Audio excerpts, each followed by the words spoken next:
আসসালামু আলাইকুম।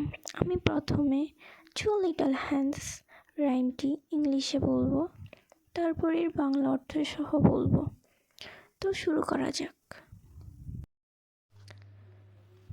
Two little hands, two little hands to clap clap clap, two little legs go tap tap tap, two little eyes are open wide, one little hand goes side to side.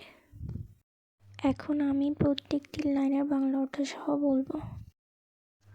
Two little hands, দুটি ছোট হাত। Two little hands two, দুটি ছোট হাত করে। Clap clap clap, তালি তালি তালি। টু লিটল legs go, দুটি ছোট পা চলে। ট্যাপ ট্যাপ ট্যাপ, টাপ টাপ টাপ করে। টু লিটল আইস আর, দুটি ছোট চোখ আছে। ওপেন ওয়াইড, বড় করে খোলা। ওয়ান লিটল হেড গোস, একটি ছোট মাথা চলে। সাইড টু সাইড, এক পাশ থেকে অন্য পাশে।